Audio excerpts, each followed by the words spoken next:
धन्यवाद। हम आज से इस यूट्यूब चैनल पर आप सभी का हार्दिक स्वागत है, अभिनंदन है। आइए आज अनुपात से संबंधित जो प्रश्न है ना, उसके बारे में बताने जा रहा है। तो कृपया करके मेरे वीडियो तो लास्ट तक जरूर देखिए। इस प्रश्न में आप लोग तो यहाँ बताने जा रहा हूँ, तो निम्न में से प्रत्येक अनुपात को उसके सरलतम रूप में लिखें। जो भी अनुपात दिया रहेगा है ना, उसे उसके सरलतम रूप में लिखना है। तो कैसे लिखेंगे इसके बारे में आप लोग तो मैं बताने जा रहा हूँ। ठीक है, तो कृपया करके मेरे वीडियो लास्ट तक जरूर देखिए, ध्यानपूर्वक देखिए, तो आप लोग तो इससे सरलतम रूप लिखना आ जाएगा। तो जैसे यहाँ पर प्रश्न में दिया है 150 अनुपात 400, ये दिया है। प्रत्येक अनुपात में हमें सरलतम रूप निकालना है ना। बहुत सारा प्रश्न है, आप लोग तो मैं बताते जाऊँगा।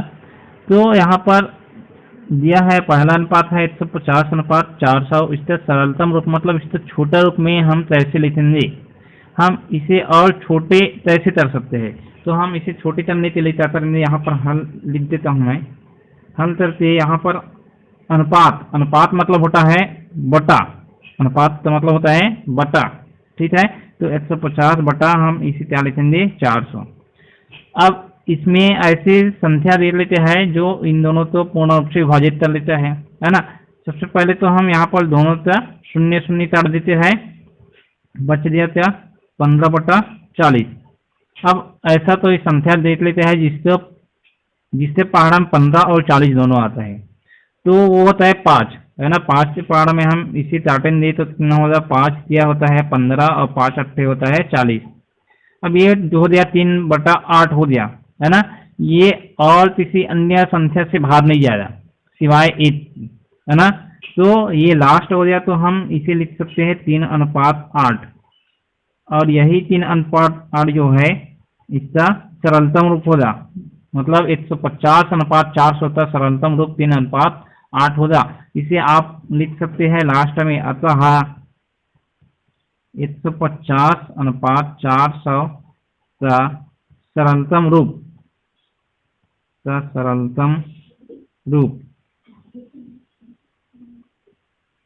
3:8 होगा है ना। इस प्रकार से लिख सकते हैं और ऐसे ही हल करना है। ठीक है, इस बार और देख लीजिए 150 अनुपात 400 था, तो मैं इसे अनुपात इसमें लिख दिया बटा में। अनुपात मतलब बटा ही होता है, तो 150 बटा 400 लिख दिया और दोनों संख्या में शून्य शून्य तो आपस में काट दिया। बचा कितना 15 और इधर 40। अब 15/40 बचा, तो ऐसा संख्या मैं ढूंढा थी दोनों तो पूर्ण रूप से विभाजित करता है। तो वहाँ संख्या है 5, मतलब 5 से पहाड़ में 15 भी आता है और 40 भी आता है। तो 5 से काट दिया, 5 से 15 और 5 अट्ठे 40 है ना। अब 3/8 सरलतम रूप बोले तो छोटा रूप इससे लाना है ना, जिससे आप लोग को आसानी से पता चल जाए। तो 3/8 आया, मतलब ऐसा और कोई संख्या नहीं है जो 3 और 8 तो पूर्ण से विभाजित करते हैं सिवाय 1 के है ना। तो लास्ट में और नहीं चल रहा है, मतलब 3:8 जो है 150 अनुपात 400 का सरलतम रूप होगा। ठीक है, ये तो हो गया आप लोग का पहला नंबर। दूसरा नंबर प्रश्न देखते हैं। दूसरा नंबर तो प्रश्न पर है 85 अनुपात 255। अब 85 अनुपात 255 है, इसका हम हल कर लेते हैं। तो यहाँ पर हम लिखेंगे इसे 85/255। ठीक है, अब 85/255 तो हम देखेंगे कि ऐसा कौन सी संख्या जिससे पहाड़ा में 85 और 255 आएंगे, तो यह बहुत ज़्यादा हो जाएगा है ना।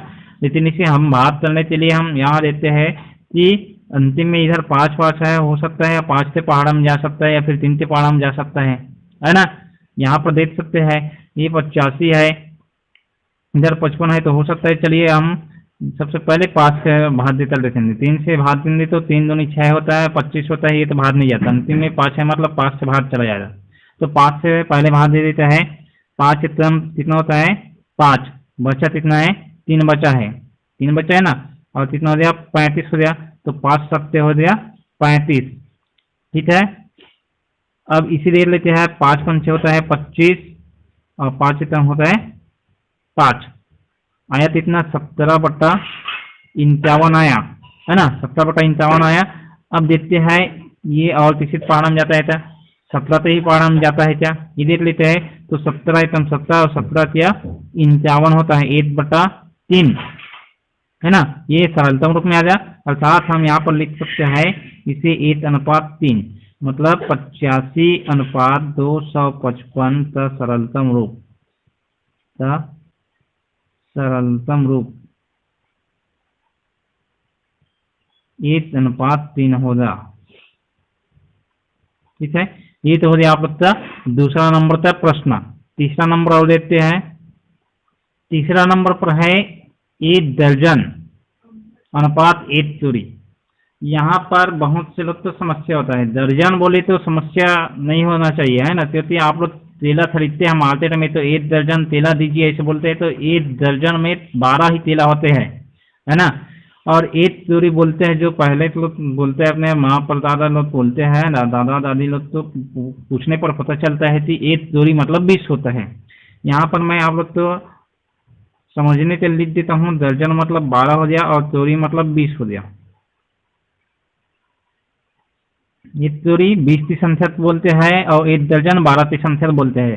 तो यहाँ पर हम लिख सकते हैं 1 दर्जन बोले तो 12 अनुपात 1 चोरी बोलेंगे तो 20, है ना। अब इस 12/20 से हम सरलतम निकालते हैं, तो 12/20 लिख देंगे। अब 2 से पहाड़ा में पहले बार भी कर देखेंगे, है ना, 2 से तर आएगा, 3 से भी कटेगा, 4 से भी कटेगा, है, सॉरी 3 से नहीं कटेगा, नीचे 20 है, 4 से कटेगा देख लेते हैं, तो 4 से भाग देकर देख लेते हैं। 4 क्या होता है 12 और 4 पंचे होता है 20, है ना। अब 3/5 आया तो 3/5 और किसी भी संख्या से बाहर नहीं जाएगा, है ना, केवल 1 छोड़कर, तो 1 से बाहर हमें देना नहीं है। 3:5 आ गया। अब इसे हम लिख सकते हैं 12:20 का सरलतम रूप। 12:20 का सरलतम रूप कितना होता है 3:5। ठीक है, ध्यान देने वाली बात यहीं पर है कि दर्जन का मतलब 12 होता है, तोरी का मतलब 20 होता है। इस प्रकार से भी क्या आता है प्रश्न आता है, तो आप लोग को कंफ्यूज नहीं होना है और बनाना है। ठीक है, तो एक वीडियो और एक प्रश्न और देख लेते हैं। उस प्रश्न में यदि दशमलव वाले आए तो फिर कैसे बनाना है ना। प्रश्न में दिया है 2.5:7.5 अनुपात में दिया है दोनों साइड, है ना, तो इसे हम क्या लिखेंगे 2:5/7/5। हम इसे इस प्रकार से लिख सकते हैं, कंफ्यूज होने वाली बात नहीं है।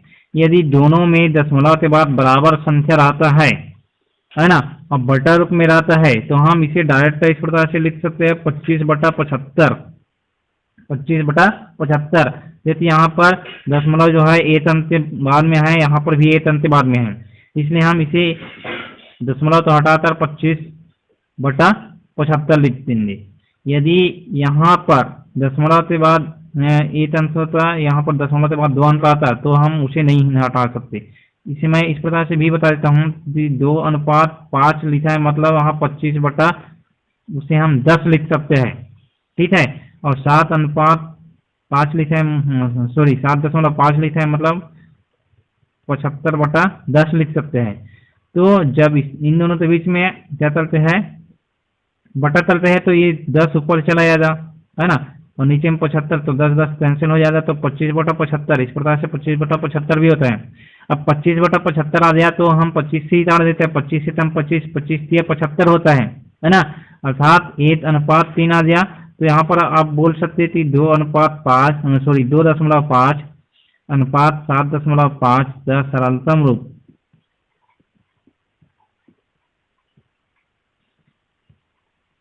सरलतम रूप 1:3 होगा, 1:3 होगा। ठीक है, तो इस प्रकार से आप लोग तो सरलतम रूप में क्या करना है निकालना है, तो इस प्रकार से आप लोग तो निकालना है।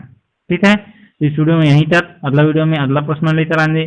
ठीक, तो आप लोग से मेरा वीडियो अच्छा लगा हो तो प्लीज़ मेरे वीडियो तो लाइक कीजिए, शेयर कीजिए, साथ ही साथ सब्सक्राइब कर लीजिए। ठीक है, ताकि जो भी मेरा वीडियो का नोटिफिकेशन है आप लोग के पास पहुंच जाए। ठीक, धन्यवाद।